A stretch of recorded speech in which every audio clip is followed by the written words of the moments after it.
Setiap orang membawa beban yang tak selalu terlihat. Rendi hanyalah seorang ubi yang sering dipandang rendah. Sering disalahpahami namun di balik lelahnya, ia menyimpan cinta besar untuk keluarganya. Jam dinding di ruang tamu yang sempit berdetak pelan, seolah ikut menahan napas bersama Rendi. Ia duduk di tepi ranjang, memandangi kedua orang tuanya yang masih tertidur. Ayahnya batuk pelan batuk, yang tak kunjung sembuh sementara. Ibunya memeluk selimut tipis, menahan dingin yang merayap masuk melalui celah jendela. Rendi menarik napas panjang. Hari ini, seperti hari-hari sebelumnya, ia harus berangkat lebih awal dan pulang paling akhir. Gaji kecilnya terasa selalu kurang, namun ia tak pernah berani mengeluh. Yang ia tahu, ada dua orang yang menggantungkan harapan padanya. Di dapur, ia menemukan sisa nasi semalam. Tanpa ragu, ia memasukkannya ke dalam kotak kecil. Bukan untuk sarapan, ia terbiasa menahan lapar sampai siang, tetapi untuk berjaga jika ibunya tak sempat memasak karena menjaga ayah. Tas lusuh yang sudah robek di sudutnya ia ambil dari gantungan. Tas itu bukan sekadar tempat menyimpan barang di dalamnya. Ia menyelipkan diam-diam apapun yang bisa mengurangi beban orang rumah. Plastik bekas, kertas tak terpakai, bahkan sisa makanan dari kantin yang masih layak makan. Di luar, matahari baru naik, tapi suara klakson dan deru kendaraan sudah menyeruak. Rendi berjalan cepat menuju halte, menembus keramaian kota yang tak pernah benar-benar peduli. Udara pagi terasa dingin, tapi lebih dingin lagi tatapan orang-orang yang sering memandangnya seolah tak ada. Saat bus berhenti di depan gedung tinggi menjulang tempat ia bekerja sebagai ofis, Rendi menelan ludah. Gedung itu tampak megah, berkilau dan dingin seperti es. Setiap kali melangkah masuk, ia merasa dirinya semakin kecil. Namun, ia memaksakan senyum. Di pintu masuk, ia membungkuk pada satpam, menyapa sopan siapapun yang lewat. Hanya sedikit yang membalas. Kebanyakan hanya melirik, lalu berlalu seakan Rendi hanyalah bagian dari tembok. Tak terlihat dan tak penting. Di dalam lift, ia menatap pantulan dirinya, seragam sederhana, sepatu yang mulai menipis, dan mata lelah yang berusaha terlihat kuat. Bertahan sedikit lagi, bisiknya pada diri sendiri. Selama ayah dan ibu masih membutuhkan, aku tidak boleh menyerah. Langkah Rendi menyusuri lorong kaca yang mengkilap, membawa ember dan alat pel. Sinar lampu neon memantul dari lantai, menampakkan setiap noda yang harus ia bersihkan sebelum para karyawan datang. Di ujung lorong, pintu kantor utama terbuka. Seorang wanita berpenampilan elegan keluar dengan langkah mantap. Siska, CEO perusahaan itu. Gaun kerjanya rapi, sepatu haknya berderap pelan namun pasti. Wajahnya cantik, namun dingin. Seperti patung marmer yang tak pernah mengenal hangatnya senyum tulus. Rendi berhenti, menunduk sopan. Selamat pagi, Bu. Siska menatap sekilas. Tatapan itu singkat, tetapi cukup untuk membuat dada Rendi terasa sesak. Bukan karena takut, melainkan karena terbiasa dipandang rendah. Seolah-olah keberadaannya hanya mengganggu. Jangan berdiri di situ, kamu menghalangi, ucap Nadira datar. Maaf, Bu. Rendi buru-buru menepi, hampir menjatuhkan embernya. Siska berjalan melewatinya, tetapi berhenti ketika melihat debu tipis di pojok lantai dekat jendela. Kamu sudah kerja dari pagi tapi sudut sekecil itu saja tidak kelihatan. Suaranya meninggi. Kalau tak bisa rapi, bilang saja. Banyak orang di luar sana yang lebih pantas dapat pekerjaan ini. Kata-kata itu menampar Rendi lebih keras daripada teriakan. Ia menunduk dalam, menahan rasa perih yang naik ke tenggorokannya. Baik, Bu, saya bersihkan sekarang, jawabnya pelan. Siska tak menunggu. Ia melangkah pergi, meninggalkan aroma parfum mahal dan rasa malu yang menyesakkan. Beberapa karyawan yang lewat hanya melirik, sebagian tersenyum kaku bukan simpati. Hanya rasa lega karena hari ini mereka yang tidak dimarahi. Rendi berlutut, menggosok sudut lantai dengan sabar. Tangannya kasar, namun gerakannya lembut. Setiap sentuhan seperti doa kecil, semoga hari ini tidak ada masalah. Semoga kerja kerasnya cukup untuk membuat orang tuanya tetap bertahan. Di balik dinding kaca ruangannya, Siska menatap aktivitas kantor dari balik kursinya. Matanya berkedip sekali ketika melihat Rendi kembali bekerja tanpa protes. Bukan kagum, lebih pada rasa curiga. Anak itu terlalu diam, gumamnya. Biasanya orang yang diam justru menyembunyikan sesuatu. Dan sejak saat itu, rasa curiga itu tumbuh pelan-pelan. Seperti bayangan yang tak pernah benar-benar pergi. Hari terus berjalan, namun satu hal jelas. Di antara lantai yang mengkilap dan jendela tinggi, harga diri seorang pemuda diuji. Sementara seorang Wanita berkuasa semakin jauh dari sesuatu yang paling penting, rasa percaya. Siang menjelang, kantor semakin padat. Suara telepon, langkah tergesa, dan percakapan bisnis bertumpuk seperti gelombang yang tak berhenti. Di tengah keramaian itu, Randy terus bergerak membawa map, menyiapkan minuman, mengangkat kotak arsip yang berat. Keringat membasahi punggungnya. Tapi ia tak pernah berhenti tersenyum ketika ada yang meminta tolong. Hingga suatu sore, telepon ruangannya berdering. "Randy, naik ke lantai paling atas sekarang," kata resepsionis dengan nada hati-hati. "Bu Siska mencarimu." Jantung Randy berdegup sedikit lebih cepat. Ia meletakkan alat pel, membersihkan tangannya, lalu bergegas menuju lift. Di ruang CEO, Siska berdiri di depan meja rapat yang penuh dokumen. Tanpa menoleh, ia menunjuk tumpukan besar kotak arsip. "Pindahkan semuanya ke gudang bawah.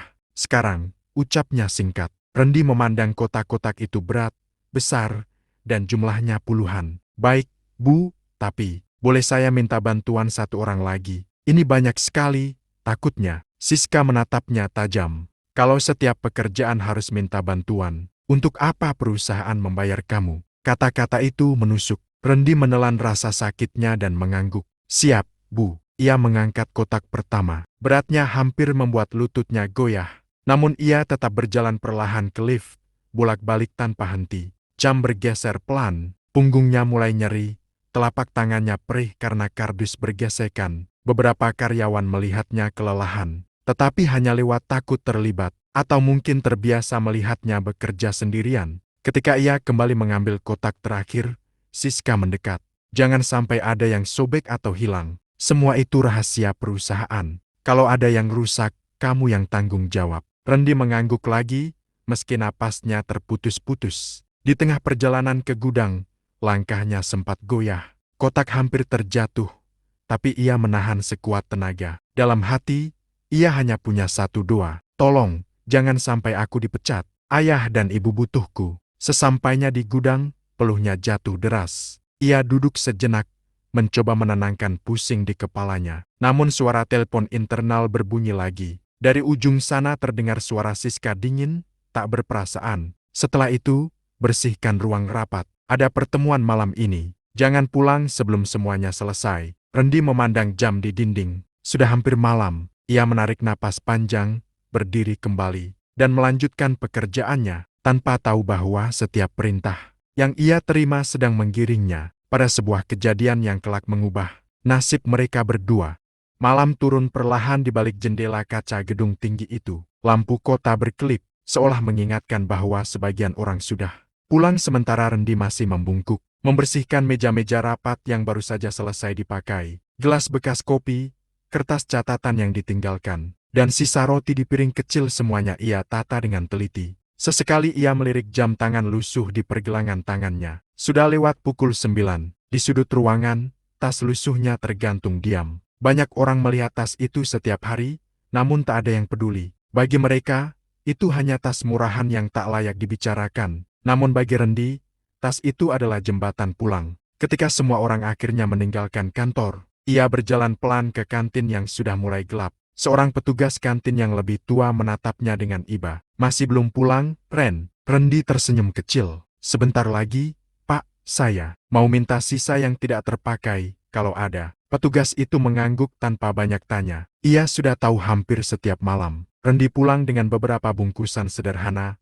nasi yang tak habis, lauk yang masih layak, sepotong roti yang tersisa. Bukan untuk dirinya, untuk ayah, untuk ibu. Randy membungkus makanan itu hati-hati, seolah membungkus sesuatu yang sangat berharga. Ia memasukkannya ke dalam tas, memastikan tidak ada yang tumpah. Di lorong sepi, dua karyawan muda lewat sambil berbisik. "Dia bawa apa sih tiap malam?" "Entahlah, jangan-jangan dia suka ambil barang kantor." Bisik-bisik itu seperti bayang-bayang yang mengikutinya kemanapun. Randy menunduk, memilih diam. Menjelaskan berarti membuka luka dan ia terlalu lelah untuk membela diri. Lift berbunyi pelan. Ia turun ke lobi, menyapa satpam dengan sopan. "Mau pulang, Ren?" "Iya, Pak, terima kasih." Satpam itu sempat menatap tas Randy, lalu hanya tersenyum tipis. Ia melihat kejujuran di mata pemuda itu, sesuatu yang orang lain sering abaikan. Di luar, angin malam menusuk. Randy memegang tasnya erat. seolah takut kehilangan satu-satunya makanan yang bisa ia bawa pulang. Dalam perjalanan, ia membayangkan wajah ibunya yang menunggu di dapur, dan ayahnya yang akan tersenyum kecil meski lemah. "Maaf, belum bisa kasih lebih," gumamnya pelan. "Tapi suatu hari nanti, aku pasti bisa." Ia tidak tahu, di lantai atas, seseorang kebetulan melihatnya melalui jendela melihat. Seorang pemuda dengan tas lusuh berjalan pulang di tengah malam, dan di benak orang itu, sebuah prasangka tumbuh. Pelan, gelap, namun akan segera menyeret semuanya ke dalam kejadian yang tak terelakkan. Hujan turun deras malam itu, menghantam kaca-kaca tinggi gedung seperti mengetuk-ngetuk tanpa henti. Di lantai atas, lampu ruang CEO masih menyala, memantulkan bayangan Siska yang masih duduk menatap layar laptop. Rapat online baru saja selesai. Kelelahan bercampur kesal memenuhi pikirannya. Proyek terlambat, investor menekan, dan setiap kesalahan terasa seolah bertumpu pada bahunya seorang. Tatapannya tak sengaja jatuh ke halaman CCTV yang terbuka di monitor samping. Ia melihat sosok yang sudah ia kenal, Rendi, sendirian, membawa tas lusuh itu, melangkah ke kantin, lalu keluar kembali dengan tas terlihat sedikit menggelembung. Dada Siska mengeras. Kecurigaan lama seketika menemukan bukti yang ia cari. "Jadi benar," gumamnya pelan. "Selama ini dia memanfaatkanku." Tanpa pikir panjang, ia mengambil payung dan turun lewat lift pribadi. Gedung hampir kosong, hanya lampu lorong yang menyala setengah, menciptakan bayangan panjang dan sunyi.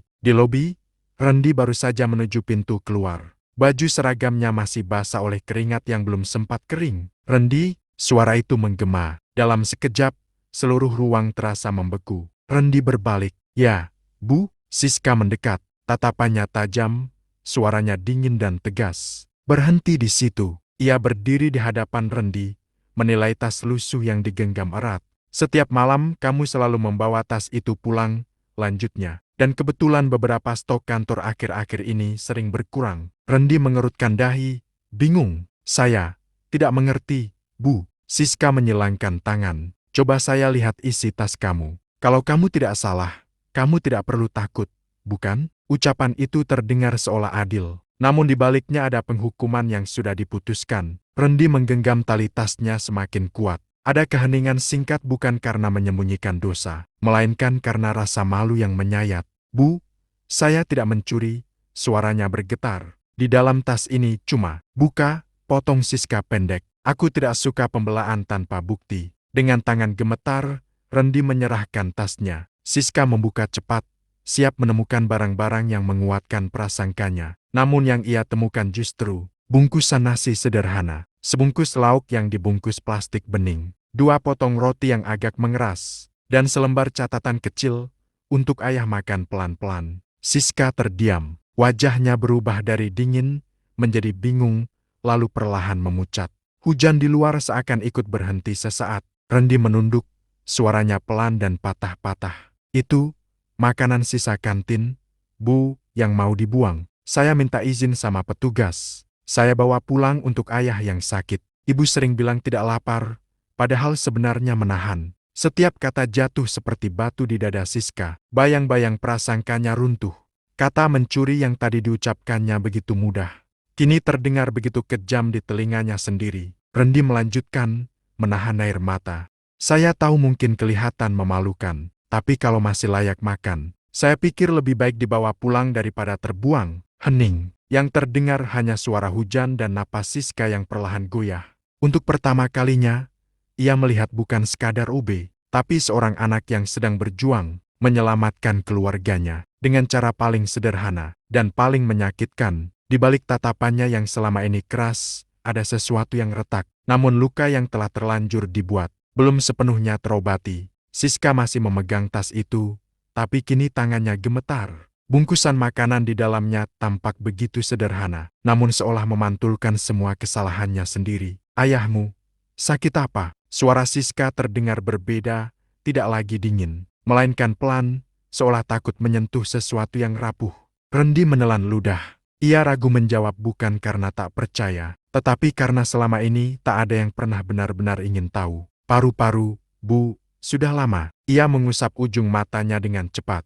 "Kalau kambuh, ayah sulit bernafas. Dokter bilang perlu kontrol rutin, tapi uangnya belum cukup." Siska terdiam. Setiap kalimat itu menikam ruang hatinya yang selama ini ia tutup rapat. Ia melihat tangan Rendi yang kasar, punggungnya yang lelah, dan mata yang selalu menunduk bukan karena bersalah, melainkan karena terbiasa direndahkan. "Kenapa kamu tidak bilang ke Achardi atau atasanmu?" tanya Siska pelan. Rendi tersenyum hambar. "Sudah, Bu, tapi katanya, perusahaan sedang menghemat anggaran. Saya juga takut merepotkan. Saya cuma OB. Kalau saya banyak minta, nanti dibilang tidak tahu diri." Kata-kata itu menggema di kepala Siska. Saya cuma OB. Betapa sering ia mendengar kalimat itu dan membiarkannya lewat begitu saja. Ia memejamkan mata sesaat. Masa kecilnya melintas.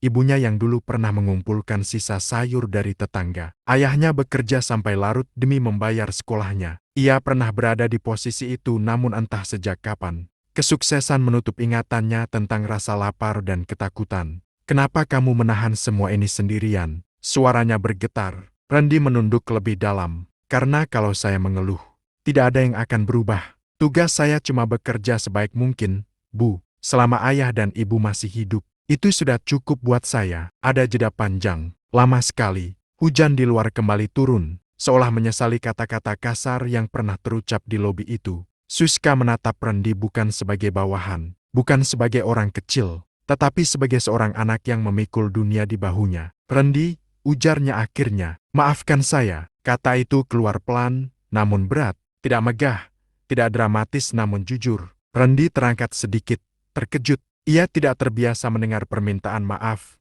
apalagi dari seseorang sekuat Siska. "Saya terlalu cepat menuduh," lanjutnya. "Saya lupa bahwa tidak semua hal bisa dilihat dari luar." Rendi menggeleng pelan. "Tidak apa-apa, Bu, saya sudah biasa disalahpahamkan."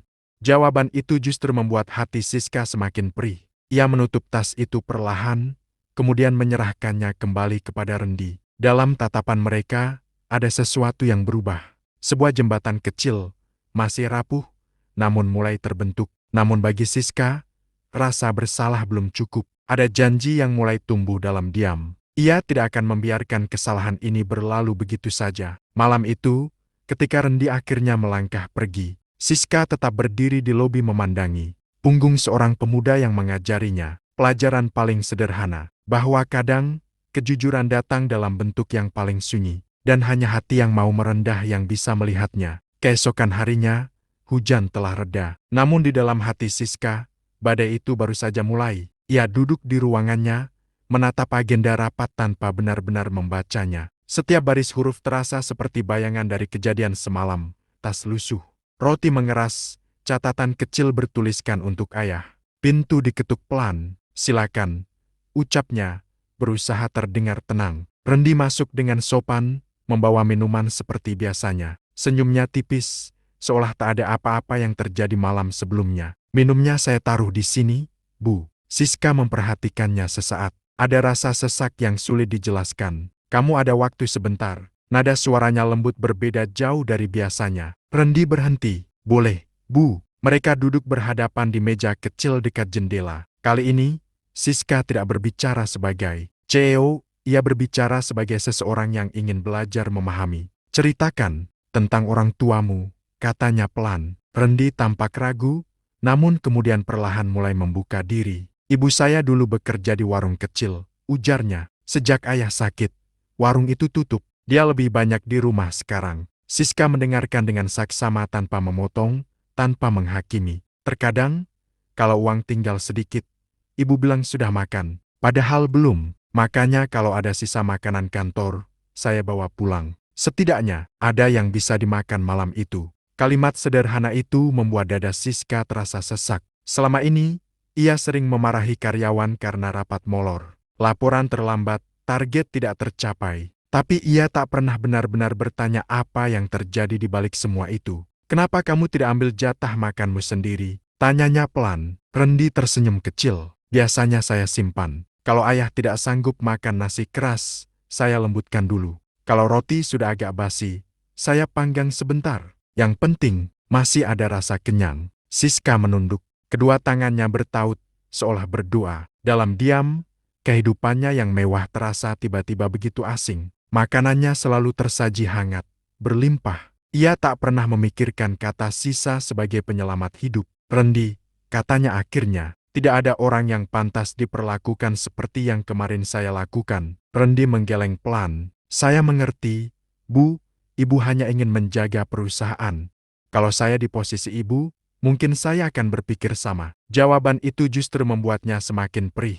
Di luar jendela, langit biru cerah kontras dengan hati Siska yang masih mendung. Ia memutuskan, ini tidak boleh berhenti pada rasa bersalah. Ada sesuatu yang harus ia perbaiki bukan hanya untuk Rendi, tetapi juga untuk semua orang yang selama ini bekerja dalam bayang-bayang. Dan di saat itulah, ia menyadari satu hal. Seringkali, sisa makanan menyimpan lebih banyak cerita daripada hati yang penuh prasangka. Malam itu, gedung sudah sepi ketika Siska masih duduk sendirian di ruang kerjanya. Hanya lampu meja yang menyala, memantulkan bayangan dirinya di kaca jendela. Kota di luar tampak berkilau indah, namun terasa jauh dan asing. Di depannya terbuka sebuah album foto lama. Ia jarang menyentuhnya, terlalu banyak kenangan yang ingin ia lupakan. Di salah satu halaman, ada foto seorang gadis kecil berdiri di depan rumah kayu. Di sampingnya, seorang wanita kurus tersenyum samar sambil memegang panci kecil. Siska kecil mengingat jelas. Di dalam panci itu hanya ada air sayur yang dihangatkan untuk kedua kalinya. Besok kita makan enak, ya?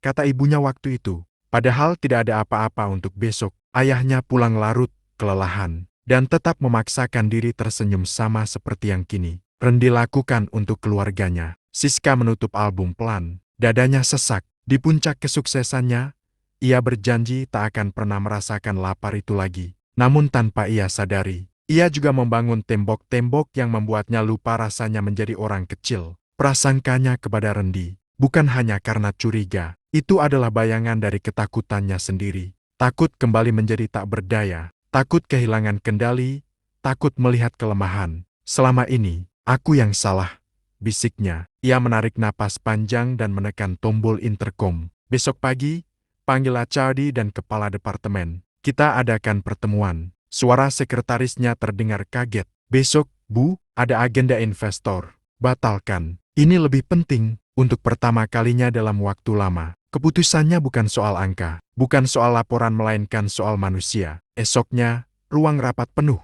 Para manajer duduk rapi, sebagian bingung melihat keseriusan Siska. Ia berdiri di depan mereka, tanpa presentasi, tanpa grafik. Saya ingin membicarakan satu hal, ucapnya. Bagaimana kita memperlakukan orang-orang yang bekerja di sini? Ruangan menjadi sunyi. Ada karyawan yang pulang membawa sisa makanan. Bukan untuk dirinya, tapi untuk orang tuanya yang sakit. Suaranya tegas, namun lembut, dan kita menuduhnya mencuri. Beberapa orang saling berpandangan. Ada yang menunduk, ada yang pura-pura sibuk mencatat. Kita selalu bicara tentang target, efisiensi, keuntungan, lanjut Siska. Tapi kita jarang bertanya apakah orang-orang kita baik-baik saja. Di dalam hatinya, Rendi melintas tas lusuh, mata lelah, dan kesabaran yang tak pernah menuntut balasan.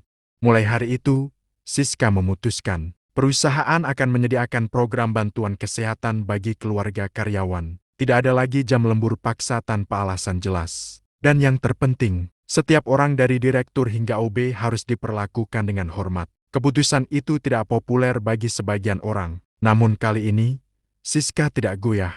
Karena ia tahu, luka yang tidak terlihat rasa takut, kelelahan, dan kebutuhan yang tak terpenuhi bisa membunuh harapan lebih cepat daripada kemiskinan itu sendiri. Dan diam-diam, jauh di sudut hati, ia berjanji, besok, ia akan menemui Rendi lagi. Bukan sebagai atasan yang memerintah, melainkan sebagai manusia yang ingin memperbaiki kesalahan. Pagi itu, matahari menembus jendela gedung tinggi, membawa cahaya yang terasa berbeda, lebih hangat, lebih lembut. Rendi sedang membersihkan tangga darurat ketika seorang staf memanggilnya. Rendi, Bu Siska memintamu ke ruangannya. Langkahnya melambat. Ada sedikit cemas, trauma semalam masih membekas. Tetapi ia tetap mengangguk dan berjalan menuju lift. Ketika pintu terbuka, Siska sudah berdiri di sana. Kali ini, bukan dengan kemarahan atau tatapan dingin, melainkan senyum kecil yang canggung. Seperti seseorang yang sedang belajar menurunkan egonya. Masuklah, ucapnya pelan. Di atas meja, bukan tumpukan laporan, hanya 2 cangkir teh hangat. Duduk, Rendi. Ia menuruti. Beberapa detik berlalu tanpa kata, sampai akhirnya Siska menatapnya dengan jujur. Saya ingin meminta maaf, bukan hanya karena sudah menuduhmu, Tapi karena terlalu lama membiarkanmu menanggung semuanya sendirian. Suara itu bergetar bukan lemah, melainkan tulus. Rendi menggeleng, ingin berkata semuanya baik-baik saja. Namun Siska mengangkat tangan pelan. Biar saya yang bicara dulu. Ia mengambil satu berkas dan menyerahkannya pada Rendi. Ini, kartu program bantuan kesehatan untuk keluargamu. Biaya kontrol ayahmu akan ditanggung perusahaan, dan mulai bulan depan, posisimu naik menjadi staf logistik. Gajinya lebih layak, jam kerjanya juga lebih manusiawi. Rendi terpaku, berkas di tangannya bergetar. Air mata yang lama ia tahan akhirnya menetes tanpa suara. Bu, saya tidak tahu harus bilang apa. Siska tersenyum tipis. Katakan saja, mulai hari ini, kamu tidak berjalan sendirian. Ia berhenti sejenak, menahan emosi yang ikut menggenang. Dan satu hal lagi, lanjutnya, kalau ada kesulitan sekecil apapun datanglah. Jangan menanggung sendiri karena merasa dirimu cuma OB. Di perusahaan ini, kamu dan semua orang sama berharganya. Kata-kata itu terasa seperti pintu yang terbuka, bukan hanya untuk Rendi, tetapi untuk semua orang yang selama ini berdiri di balik layar membersihkan, mengangkat, menyiapkan, tanpa pernah disebut namanya. Rendi menunduk, memegang berkas itu erat-erat. Terima kasih, Bu, bukan hanya karena bantuan ini, tapi karena Ibu mau melihat saya apa adanya. Siska mengangguk. Kadang, kita butuh seseorang yang mengingatkan bahwa kekuasaan tanpa empati hanya akan membuat kita buta. Mereka berdiri untuk sesaat. Tidak ada jarak antara atasan dan bawahan, hanya dua manusia yang saling memahami. Malam itu, Rendi pulang lebih awal. Ia membuka pintu rumah dengan hati berdebar. Ayahnya duduk di kursi bambu. Ibunya sedang menyiapkan teh.